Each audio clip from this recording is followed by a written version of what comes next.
Bismillahirrahmanirrahim. Assalamualaikum warahmatullahi wabarakatuh. Apa kabar semuanya? Jumpa lagi dalam pembelajaran matematika bersama Pasha. Mari kita sama-sama belajar berpikir, bernalar, dan memecahkan masalah. Sebelum kita memulai pembelajaran, mari kita sama-sama berdoa. Kita mengawali dengan membaca doa belajar. Kita bersama-sama.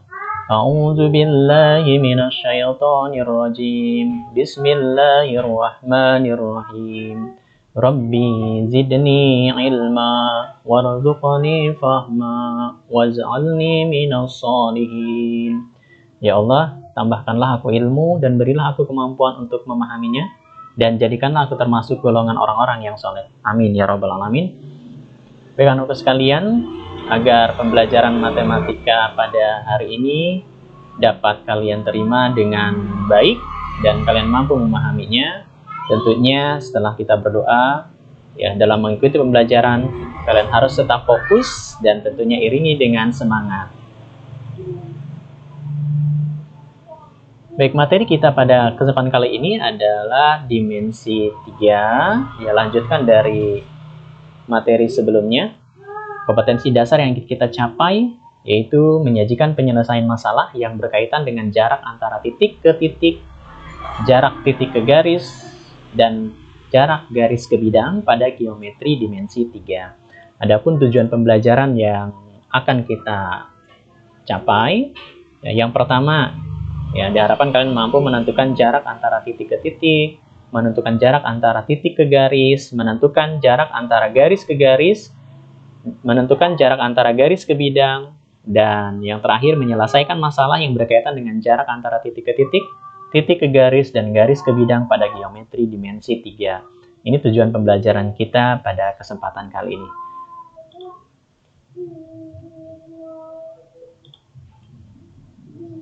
Baik, kita awali dengan bahasan jarak titik. Ya, ada 3 hal tadi sudah disebutkan. Jarak titik ke titik. Apa sih jarak titik ke titik?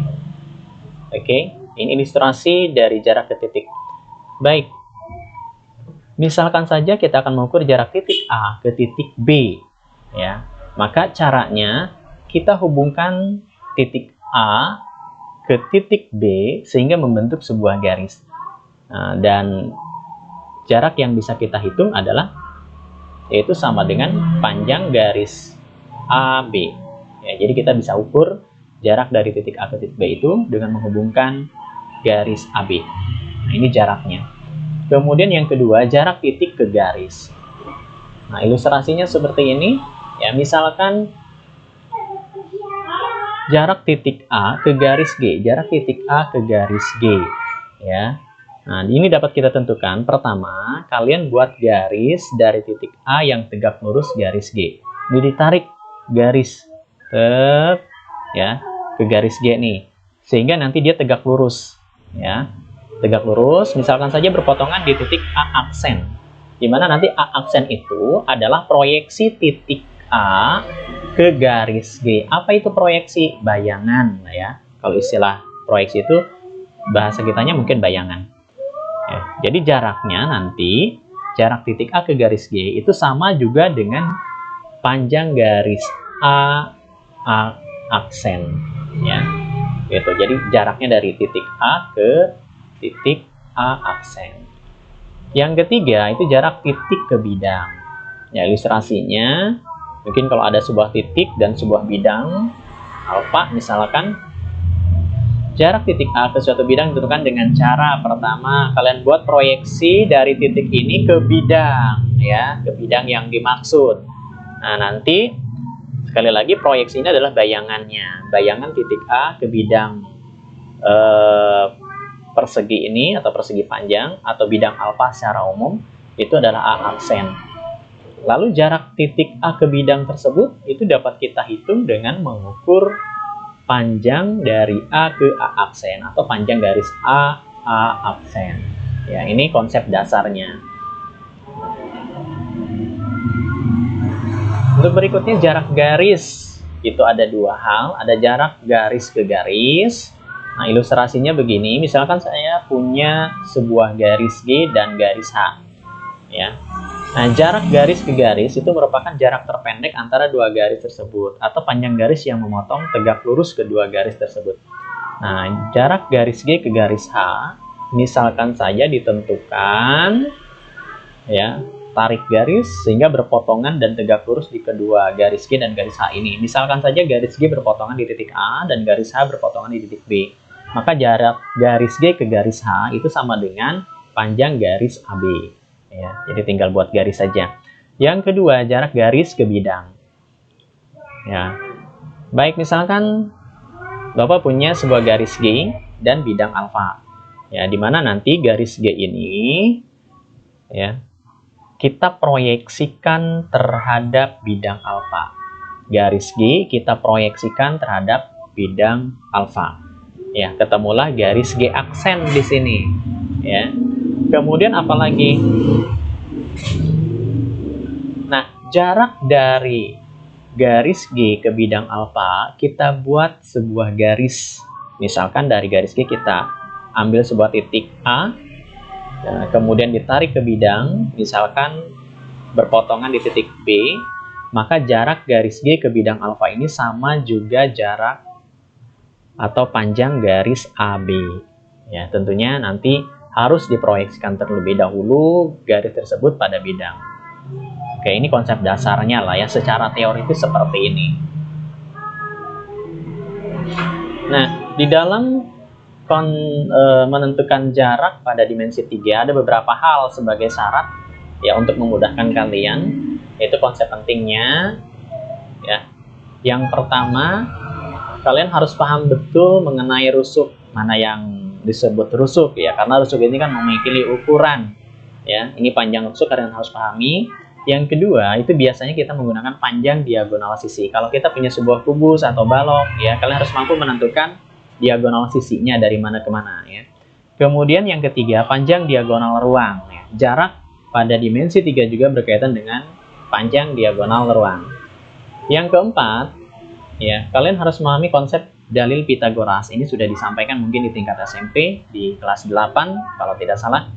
Kemudian yang kelima, rumus-rumus panjang sisi pada segitiga siku-siku. Nah, ini pun harus kalian ingat-ingat karena ini sudah disampaikan di kelas 8 atau kelas 9 SMP. Nah, sengaja di sini poin 4 dan poin 5 diberi cetak tebal berwarna merah. Ya, artinya sebetulnya konsep dasarnya di dua hal ini. Ya.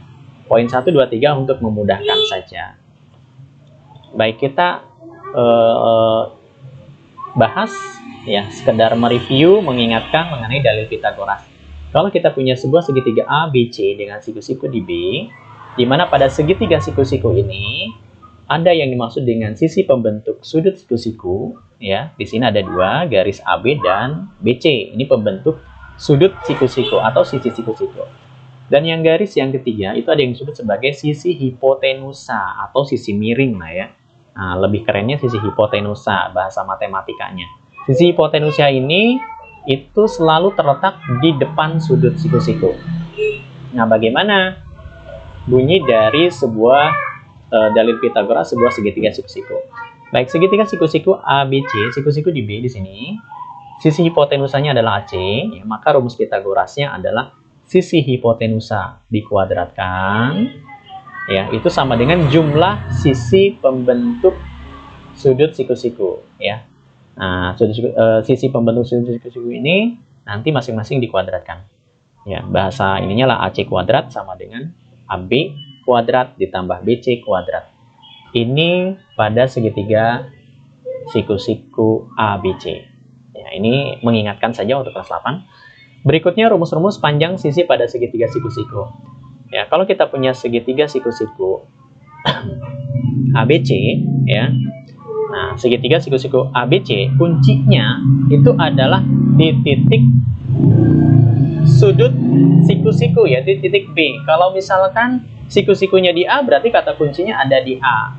Kalau sudut siku-sikunya di C, berarti kuncinya ada di sudut C, ya. Baik, sekarang kita tarik garis dari B ke AC. Nah, berpotongan di titik D. Ya. Nah, ini harus tegak lurus. Tegak lurus itu berarti membentuk sudut siku-siku.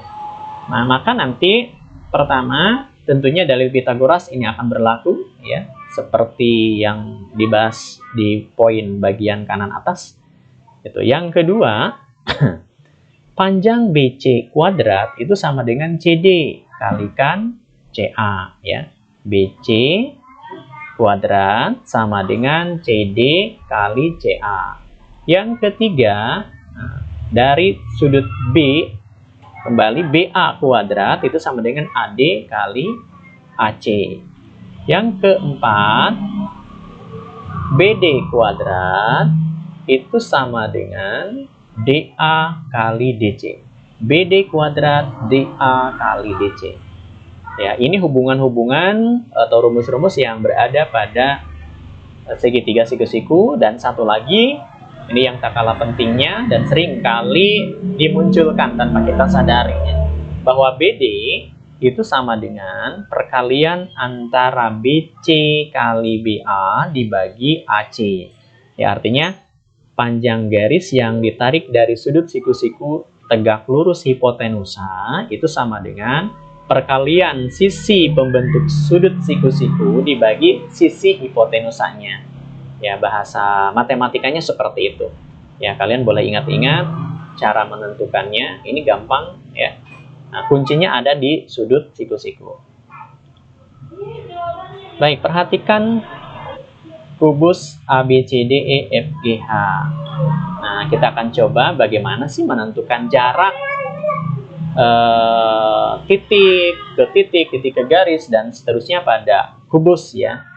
Oke, ini misalkan panjang AB 5 cm, tentukanlah jarak titik A ke titik D, titik B ke titik E, titik A ke titik G, garis AE ke garis GC, jarak garis AB ke bidang EFGH, jarak titik B ke garis AF, jarak titik C ke garis AG, dan seterusnya.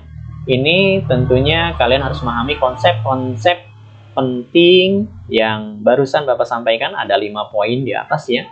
Bisa berkaitan dengan panjang rusuk, diagonal sisi, diagonal ruang. Bisa kita menggunakan dalil Pitagoras, bisa juga menggunakan rumus-rumus yang ada pada segitiga siku-siku. Baik, kita bahas untuk efisiensi waktu.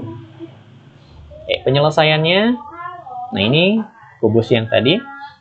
Jarak titik A ke titik D ya, ini sama juga dengan panjang rusuk tentunya ya. Sehingga jaraknya karena ukuran rusuk 5 cm, berarti jarak titik A ke titik D itu 5 cm. Bisa dipahami ya? Baik, berikutnya jarak B ke titik E. Jarak B ke titik E. Kalau kita hubungkan titik B ke titik E, maka ini akan membentuk diagonal sisi pada kubus. Tentunya kalian masih ingat ukuran panjang diagonal sisi pada kubus? Nah, ini ya, panjang BE berarti R akar 2. Ini adalah rumus untuk menentukan panjang sisi pada kubus ya. Dimana panjang rusuknya itu 5 cm, sehingga panjang BE itu 5 akar 2 cm. Dengan kata lain, jarak dari titik B ke titik E itu adalah 5 akar 2 cm. Untuk yang berikutnya, jarak titik A ke garis ke titik G, sorry ya. Jarak titik A ke titik G tinggal dihubungkan garis A ke G. Nah, ini tentunya merupakan panjang diagonal ruang pada kubus.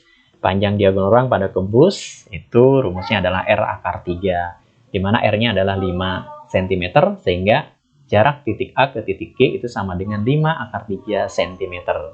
Ya, oke, ini konsep penting tadi sudah disinggung sebelumnya, disalin sebelumnya. Jadi berkaitan dengan panjang rusuk, panjang diagonal sisi, dan panjang diagonal ruang. Yang berikutnya, jarak garis AE ke GC. AE ke GC. Ya, bagaimana ini? Nah, kita harus proyeksikan salah satu titik sehingga nanti garis membuat garis hubung tentunya. Membuat garis hubung ini nanti harus saling tegak lurus. Misalkan saja AE CG. Kalau kita hubungkan A ke C, ini dia tegak lurus. Kalau kita hubungkan dari E ke G, ini juga merupakan garis yang saling tegak lurus ya. Maka nanti garis AE ke garis CG jaraknya bisa kita hitung dengan menentukan cukup panjang dari A ke C atau panjang dari E ke G, di mana masing-masing merupakan panjang diagonal sisi, sehingga jarak AE ke GC itu sama dengan panjang diagonal sisi. Ya, pada kubus berarti R akar 2 atau 5 akar 2 cm. Berikutnya jarak garis AB. Garis AB ke EFGH. EFGH. Berarti nanti ambil salah satu titik dan hubungkan ke bidang tersebut. Misal, garis AB kita hubungkan titik A ke titik E. Nah, ini tentunya kalian tahu ini panjang apa? Oke, ini adalah panjang rusuk. Atau boleh juga dari titik B dihubungkan ke F, ya. FG. Ini merupakan panjang rusuk, sehingga jarak garis AB ke bidang EFGH itu sama dengan panjang rusuknya. Mudah bukan? Jadinya 5 cm ya. Oke. Berikutnya jarak titik B ke AF. B ke AF. Nah, ini B ke AF. Baik. Kita ambil potongan bidang ABFE. Ini potongan bidang AFE. ABFE. Kita tarik garis dari titik A ke F. Nah, kemudian ini untuk membantu saja bahwa pada kubus antara AF dengan BE ini berpotongan di tengah-tengah dan tegak lurus, ya. Oke.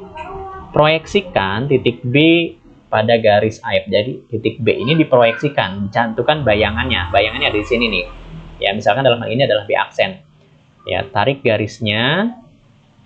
Tarik garis ke sini, ya, BE, maka jarak titik B ke garis AF itu sama dengan panjang garis B ke B aksen, di mana panjangnya adalah setengah dari BE.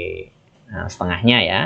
Nah, kita tahu bahwa garis BE adalah diagonal sisi, sehingga jarak B ke AF itu dapat kita tentukan sama dengan setengah BE, atau setengah dari 5 akar 2 cm atau 5/2 akar 2 cm.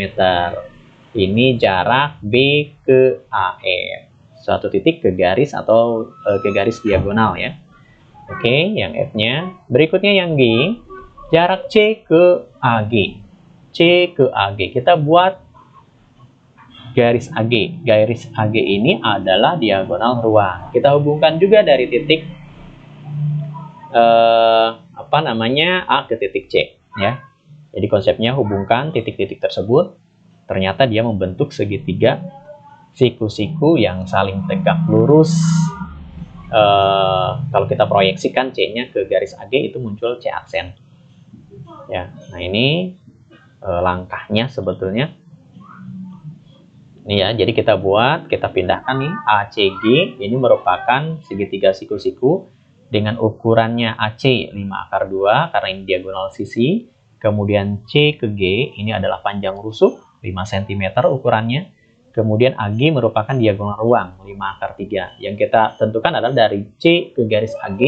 C ini kita proyeksikan terlebih dahulu ke AG. Sebut saja titik potongnya adalah C aksen. Maka jarak titik C ke AG itu sama dengan jarak dari C ke C aksen. Nah, ini segitiga siku-siku bukan? Oke, kita gunakan rumus hubungan sisi-sisi pada segitiga siku-siku. C ke C aksen, ya. Ini sama dengan panjang AC kali CG. Ini adalah perkalian sisi pembentuk sudut siku-siku dibagi AG, ya. Panjang AC A ke C 5 akar 2, kemudian CG itu 5, kemudian AG 5 akar 3, ya. Sehingga nanti hasilnya 5 akar 2. Nah, ini 5 dibagi 5 habis, ya. Kemudian sisanya 5 akar 2 per akar 3. Ini nanti kita rasionalkan. Rasionalkan dengan cara kalikan dengan penyebutnya akar 3. Akar 3 per akar 3. Ya, kalau di sini penyebutnya akar 2 berarti kalikan akar 2 per akar 2. Ya, seperti itu. Jadi sekali lagi ini saling membagi habis. Ya, 5 dibagi 5 habis, sisanya 5 akar 2 per akar 3. Karena penyebutnya atau pembaginya masih dalam bentuk akar, maka kita rasionalkan menjadi dikalikan dengan bentuk akar yang sama, akar 3 per akar 3. Selanjutnya hasilnya adalah ya 5/3 akar 6. Dapat dari mana nih 5/3 akar 6? Oke, akar 3 kali akar 3 itu sama dengan 3. Akar 2 kali akar 3 itu akar 6. Jadi 5/3 akar 6. Ya, mudah-mudahan bisa dipahami ya. Ini hasilnya. Oke, kita lanjutkan. Baik, soal yang tadi tentunya untuk memudahkan kalian memahami konteks soal, ya, matematika karena kita akan belajar berpikir, bernalar, dan berlogika, serta memecahkan masalah, ini tentunya tidak akan bisa kita capai tanpa ada latihan. Ya, untuk latihannya, oke, misalkan bahwa punya sebuah kubus A, B, C, D, F, G, H dengan ukuran rusuknya 10 cm, ya, tentukan jarak titik A ke titik C, titik B ke garis DH, D ke titik F, panjang sisi segitiga ACH. Berarti kalian harus buat dulu segitiga ACH yang kayak gimana ya, gitu. Kemudian jarak titik F ke bidang A, B, C, D, jarak bidang B, C, G, F ke bidang B, C, H, E, tinggal kalian hubungkan saja titik-titik ini ya, sehingga nanti kalian harus bisa membayangkan bahwa itu garisnya adalah saling tegak lurus. Kemudian jarak titik G ke garis HB ya. Nah, tentunya untuk berlatih kalian harus iringi dengan semangat ya, jangan menunggu jawaban dari teman. Usahakan kita latih anugerah terindah, anugerah yang luar biasa yang Allah berikan, yaitu otak kita untuk senantiasa berpikir ya dalam menyelesaikan masalah. Baik, jangan lupa kirimkan jawabanmu via Google Classroom. Ketika selesai, ya, katakan bahwa saya pasti bisa. Oke, my reflection, refleksi diri. Ya, refleksi ini sangat diperlukan ketika kita sudah memulai melakukan setelah kita selesai melaksanakan aktivitas. Ya, bahasa lainnya mungkin introspeksi diri, apa yang sudah kamu pelajari hari ini. Ya, hari ini kamu sudah belajar apa? Oh, mengenai jarak dan seterusnya. Lalu bagaimana cara kamu memahami materi pembelajaran hari ini? Ya, setiap orang pasti punya cara yang berbeda. Menurutmu langkah apa saja yang akan dilakukan agar menguasai materi pembelajaran hari ini? Ya, setiap orang sekali lagi punya cara dan langkah yang berbeda dalam menyelesaikan masalah. Ya, terutama masalah pemahaman terhadap suatu ilmu. Lalu yang keempat, sudahkah kamu melaksanakan apa yang telah dituliskan? Setiap ada rencana, tentu harus kamu realisasikan dalam bentuk amal perbuatan. Ada niat, ada amal perbuatan. Baik, demikian pertemuan hari ini. Meskipun singkat, mudah-mudahan ada manfaatnya. Sebelum diakhiri, mari kita berdoa bersama-sama. Ya. A'udzubillahi minasyaitonirrajim. Bismillahirrahmanirrahim. Allahumma inni istaudiuka ma 'allamtanihi farudhu ilayya inda hajati wa la tansanihi ya rabbal alamin. Ya Allah, sesungguhnya aku titipkan kepadamu apa yang telah Engkau ajarkan kepadaku, maka kembalikanlah dia kepadaku di saat aku membutuhkannya. Janganlah Engkau buat aku lupa kepadanya, wahai Tuhan pemelihara alam. Amin ya rabbal alamin. Mudah-mudahan dengan doa ini Allah semayamkan ilmunya kepada kita, semayamkan ilmunya di hati kita, sehingga kita akan mudah mengamalkannya dan tidak akan pernah lupa. Ya.